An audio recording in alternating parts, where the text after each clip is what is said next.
Hi friends, welcome back to the channel Itlu Misrikakulam Pilla and it's me Kusma. Welcome to this new video. ఇవాల్టి video ఏంటి అంటే full day routine మీతో share చేసుకుంటున్నానండి. Video అయితే start చేశాను evening నుంచి అన్నమాట.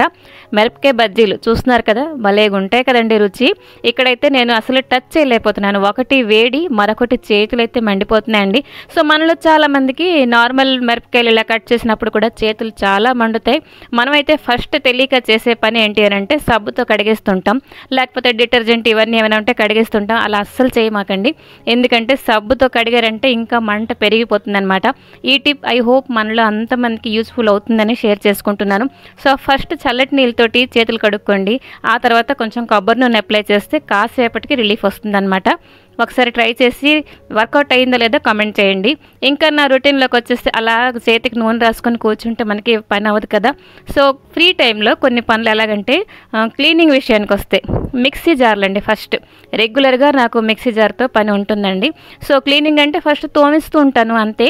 ఇంకా డీప్ క్లీన్ విషయానికి వస్తే ఒక 10 రోజులకి, వారంకి ఇలా మనకి డస్ట్గా కనబడిందంటే డీప్ క్లీన్ చేయక తప్పదు. సో నేను ఏం చేశానంటే చిన్న గిన్నెలో చూస్తున్నారు కదా, కొంచెం వంట సోడా, విమ్ లిక్విడ్, అలాగే కొంచెం వెనిగర్ వేసుకొని ఒక టూత్ బ్రష్ తోటి ఫస్ట్ అయితే ఇవన్నీ కూడా అప్లై చేసుకుంటున్నాను అనమాట. ఇది ఇలా రాసేసి ఒక 5 మినిట్ వదిలిపెట్టేయండి. ఆటోమేటిక్గా డస్ట్ అంతా పోతుందండి. ఇంకా మనకి ఫ్రిడ్జ్లోని ఒక బ్యాడ్ స్మెల్ వస్తుంది చూడండి, దానికోసం కూడా ఈ లిక్విడ్ చాలా యూజ్ఫుల్ అనమాట. ఒక చిన్న గిన్నెలో కొంచెం వంట సోడా, అలాగే కొంచెం విమ్ లిక్విడ్ కలిపేసి ఫ్రిడ్జ్లో పెట్టేయండి ఒక మూలకి. బ్యాడ్ స్మెల్ అంతా పోతుంది. మీకు విమ్ లిక్విడ్ నచ్చట్లేదు అని అంటే ఒక చిన్న నిమ్మకాయ చెక్క అది కొంచెం పిండేయండి, లేకపోతే అలాగే ఉంచినా కూడా పర్వాలేదండి. ఫ్రిడ్జ్లో కూడా బ్యాడ్ స్మెల్ పోతుంది. ఇక్కడ క్లీన్ అయిపోయండి నా జార్లు అయితే. చూస్తున్నారు కదా, డిఫరెన్స్ అనేది కంటి ముందరే ఉన్నదండి. ఈ వీడియో నేను షార్ట్స్లో అప్లోడ్ చేసేటప్పుడు ఒక సిస్టర్ కామెంట్ పెట్టారండి. ఏంటి అని అంటే వినెగర్ యాడ్ చేస్తే బ్యాడ్ స్మెల్ వస్తుంది కదా అని చెప్పేసి. ఫస్ట్ ఆఫ్ ఆల్ కామెంట్ చేసినందుకు చాలా థ్యాంక్స్ అండి. మరో విషయం ఏంటంటే మనం విమ్ లిక్విడ్ కూడా యాడ్ చేసాం కదండి, కాబట్టి బ్యాడ్ స్మెల్ రాదు. మరి ఇక్కడ చింకి గుడ్డలు ఏరుకుంటున్నాను ఏంటా పిచ్చిదాన్ని అని చెప్పేసి మీకు అనిపిస్తున్నదా? కాదండి, నాకైతే వంటింట్లోకి చేతి గుడ్డలు చాలా అవసరం అనమాట. సో నేనైతే ఇలాగ నైటీస్ కానీ లేకపోతే అమ్మ చీరలు కానీ ఇలాగ వాష్ చేసేసుకొని చిన్న చిన్న ముక్కలు కట్ చేసి ఉంచుకుంటాను అనమాట. సో ఇప్పుడు టైం వచ్చింది, డిన్నర్ కోసం ఏమైనా రెడీ చేసుకోవాలి కదండి. ఏమైనా క్లీనింగ్ కానీ అలాంటివన్నీ చేసుకుంటే సాయంత్రం లోపే చేసుకుంటానండి. మరి ఈరోజు మా డిన్నర్లో చాలా స్పెషల్ ఏంటి అని అంటే పన్నీర్ కర్రీ చేయబోతున్నాను, అది కూడా పాలక్ కాంబినేషన్లో. మీరు ఎంతమందికి పన్నీర్ ఇష్టం లేదో కామెంట్ చేయండి, ఎందుకంటే చాలామందికి పన్నీర్ అసలు నచ్చదనమాట. మిల్క్ ప్రోడక్ట్స్ ఏవి కూడా నచ్చవు. సో మా ఇంట్లో అందరికీ చాలా ఇష్టం. సో పన్నీర్ అయితే కట్ చేసేసాను చిన్న చిన్న ముక్కలుగా. ఇక్కడైతే పాలక్ని క్లీన్ చేసుకున్నానండి. ఫస్ట్ ఆఫ్ ఆల్ ఇవి 2 కట్టలు 30 రూపీస్కి ఇచ్చారండి. సో కొంచెం అయితే పప్పు చేయడానికి ఉంచాను. అండ్ ఇక్కడైతే చూస్తున్నారు కదా, కట్ చేసేసి శుభ్రంగా వాష్ చేసుకుంటున్నాను అనమాట. శుభ్రంగా వాష్ చేసిన తర్వాత ఇక్కడైతే 1-2 ఉడుకులు వచ్చిన వరకు బాయిల్ చేసుకున్నాను అనమాట. అండ్ ఇప్పుడైతే కొంచెం మసాలా రెడీ చేసుకుంటున్నానండి. ఈ విధంగా ఒకసారి మీరు పాలక్ పన్నీర్ ట్రై చేయండి, ఎంత టేస్టీగా వచ్చిందంటే మాటలు చెప్పడానికి లేదు. సో ఫస్ట్ అయితే సన్నగా కట్ చేసుకున్న ఉల్లిపాయలు, టమాటాలు, ఇంకా దాల్చిన మొక్క అయితే ఫ్రై చేసుకున్నాను, పక్కన పెట్టానండి. అండ్ ఇక్కడ కొంచెం ఆయిల్ వేసుకొని సాజీరా ఇంకా టమాటా ముక్కలు కొంచెం అయితే ఫ్రై చేసుకుంటున్నాను. పాలక్ కట్ చేసేటప్పుడు కొంచెం అయితే పక్కన పెట్టాను అనమాట. సో టమాటాలు కొంచెం క్రంచీగా ఉన్నప్పుడే ఈ కట్ చేసిన పాలక్ కూడా యాడ్ చేశాను అనమాట. అండ్ ఈ లోపల నేను ఏం చేశానంటే మసాలా కొంచెం ఫ్రై చేసుకున్నాం కదండి, అదైతే చల్లారిపోయింది. ఇదిగోండి మిక్సీ పెట్టేశాను. అండ్ అక్కడ పాలక్ కూడా మిక్సీ పెట్టేసి పక్కన పెట్టాను అనమాట. ఇప్పుడు ఈ పేస్ట్ అంతా కూడా మనకి కొంచెం ఫ్రై చేసుకుంటామండి. అంటే పచ్చివాసన ఏంటి లేదనుకోండి, ఆల్రెడీ కుక్ అయ్యే ఉన్నాయి కదా. ఇప్పుడైతే కొంచెం పౌడర్లు అన్నీ యాడ్ చేసుకుంటాను, లైక్ ధనియా జీరా పౌడర్, గరం మసాలా, అలాగే కొంచెం చిల్లీ పౌడర్ కూడా యాడ్ చేసుకుంటాను అనమాట. మనం యాడ్ చేసిన మసాలా కొంచెం అంటే ఫ్రై అయిపోయిన తర్వాత అండి ఇప్పుడైతే పేస్ట్ చేసిన పాలక్ యాడ్ చేసుకుంటానండి. పాలక్ వేసుకున్న తర్వాత కర్రీ కలర్ అంతా కూడా మారిపోయిందండి. మా ఇంట్లో అయితే చెప్తున్నాను కదా, పాలక్ అంటే చాలా ఇష్టం అనమాట. అలాగే మెంతి కూర ఇవన్నీ కూడా నేను తీసుకొస్తుంటాను. సో బోల్డ్ అనే రెసిపీస్ కదండి మనకి ఆకుకూరలతోటి. సో కట్ చేస్తానండి, కొంచెం వాటర్ కూడా యాడ్ చేసుకున్నాను. ఈ కర్రీ కోసం మనకి ఏంటంటే కొంచెం గ్రేవీగా ఉంటేనే కదండి బాగుంటుంది. సో ఇప్పుడైతే కొంచెం యాడ్ చేసుకున్నాను గరం మసాలా అండ్ కొంచెం సాల్ట్ కూడా. మనకి పాలక్లో కొంచెం సాల్టీగా ఉంటుంది కదండి, అదైతే చూసుకొని యాడ్ చేసుకోవాలి. అండ్ ఇక్కడ యాడ్ చేసుకున్నాను పన్నీర్ ముక్కలు వేసుకున్న తర్వాత కొంచెం అలా సిమ్లో పెట్టేసి ఒక 5 మినిట్ ఉడికిపోతే సరిపోతుందండి. ఇదిగోండి ఒక బౌల్లోకి అయితే ట్రాన్స్ఫర్ చేసుకుంటున్నాను. ఇప్పటితోటి కర్రీ ప్రాసెస్ అయిపోయింది అనుకుంటున్నారా? కాదు, ఇంకొంచెం అయితే బాకీ ఉంది. తాలింపు వేసుకున్నాను. బటర్లో చిన్న చిన్న ముక్కలు కట్ చేసిన గార్లిక్, అలాగే కొంచెం కొత్తిమీర కూడా వేసుకున్నానండి. ఇంకా పైనుంచి అలాగా వర్షం కురిపించేస్తున్నాను పన్నీర్ది.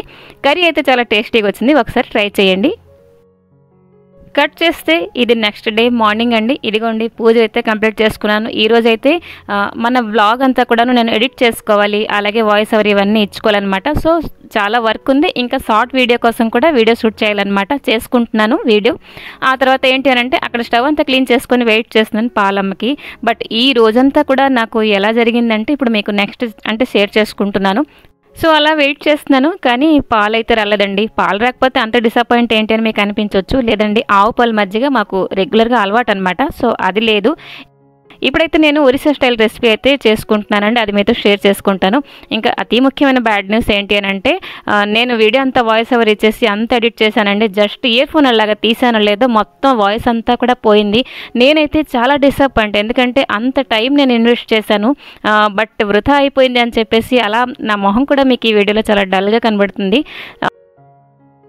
అంటే ఒక వ్లాగ్ మీ వరకు వచ్చింది అని అంటే వీడియో షూట్ అంతా చేసుకుంటానండి. 40 మినిట్స్ వరకు ఒక వీడియో షూట్ ఉంటుంది. దానికి ఎడిట్ చేసి ఒక 8 to 10 మినిట్స్ లోపల వరకే నేను ఉంచడానికి ట్రై చేస్తాను అనమాట.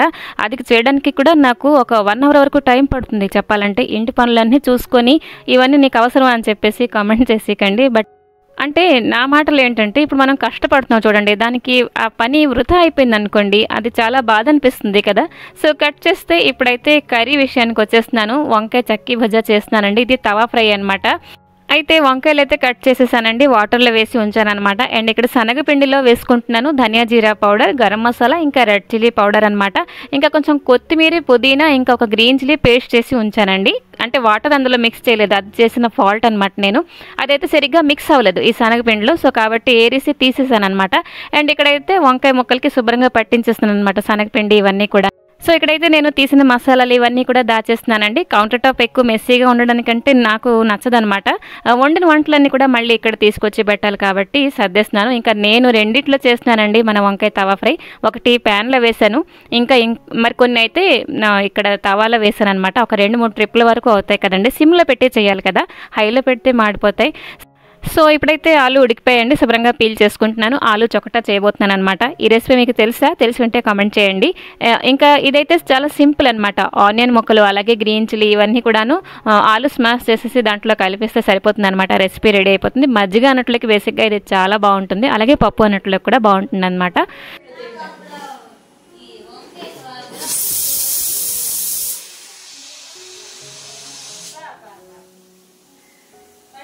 బాగా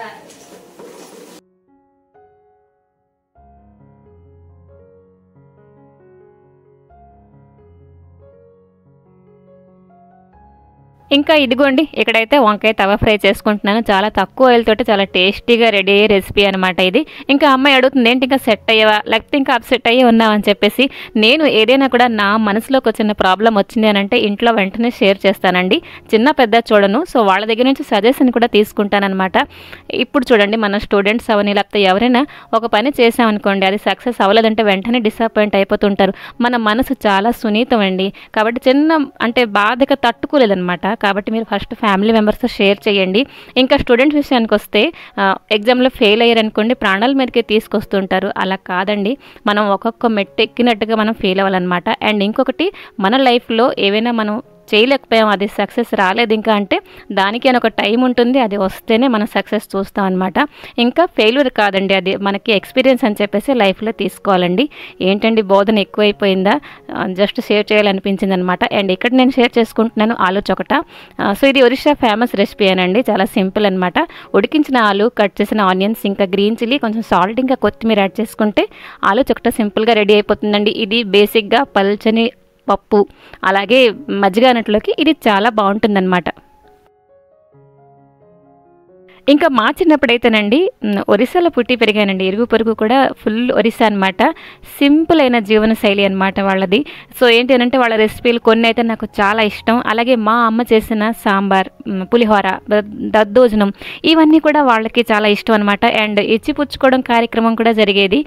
సో దానివల్ల ఈ రెసిపీస్ అన్నీ కూడా నాకు చాలా నచ్చాయి అనమాట. అండ్ ఇక్కడ కత్తెరతో చాలా తెలివితేటలుగా మన గ్రీన్ చిల్లీ కట్ చేశాను. నిన్న చేసిన పనికి చెయ్యి చాలా మండింది కదండి. సో కట్ చేస్తే ఇక్కడ రెడీ అయిపోయింది పప్పు అయితే ఈరోజు చిక్కగా చేయట్లేదు, కొంచెం పల్చగా చేశానమాట.